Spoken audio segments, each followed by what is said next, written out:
Please like and subscribe to the channel to support more updates like this.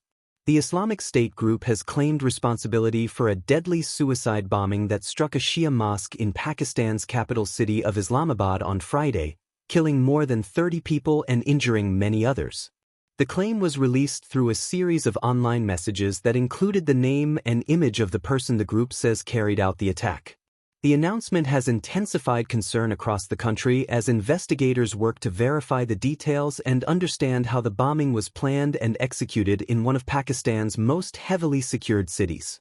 According to the messages circulated online, the attack was carried out by a faction that the group describes as its Pakistan province. The posts asserted that the bomber targeted worshippers during prayers, aiming to cause maximum casualties and fear. The statements also repeated familiar justifications used by the group in the past, alleging that the Shia community in Pakistan supports armed groups abroad that fight against the Islamic State in other conflict zones. Authorities and community leaders have strongly rejected these claims, calling them baseless and designed to inflame sectarian tensions. Images shared alongside the statements purported to show the attacker before the bombing. Security agencies have cautioned the public against sharing or amplifying such material, noting that extremist groups often use images and dramatic claims to spread propaganda and inspire further violence.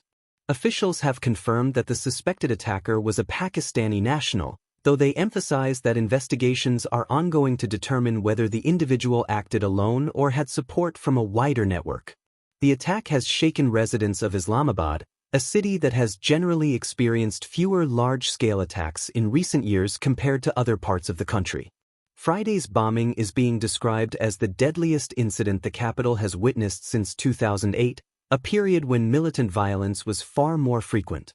For many citizens, the incident has revived painful memories and raised urgent questions about security, intelligence coordination, and the evolving threat posed by extremist groups.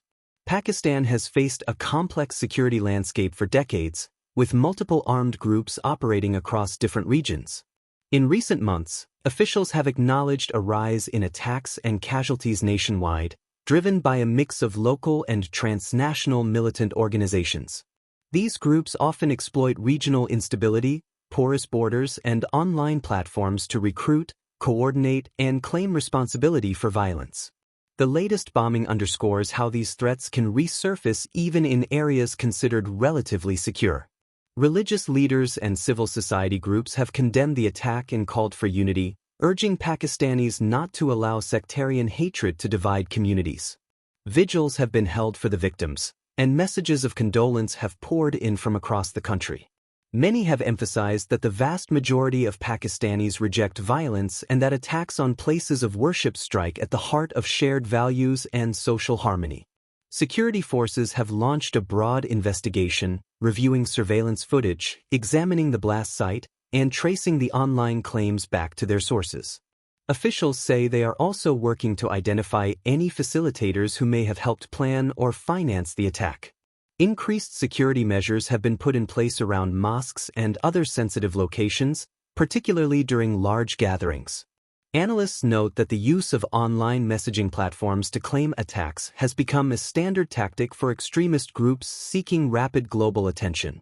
By releasing statements quickly, they aim to control the narrative and project an image of strength.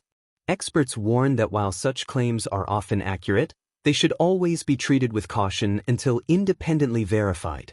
As the investigation continues, families of the victims are mourning their loved ones and calling for justice. The attack has renewed debates about how to counter radicalization, disrupt militant financing, and prevent the spread of extremist propaganda online. It has also highlighted the need for sustained efforts to protect religious minorities and ensure that all citizens can worship safely. Friday's bombing serves as a stark reminder that the threat of militant violence remains present and adaptive. While Islamabad has largely avoided large-scale attacks for many years, this incident shows that vigilance remains essential. The coming days will be critical as authorities piece together the facts, hold those responsible accountable, and work to prevent further loss of life.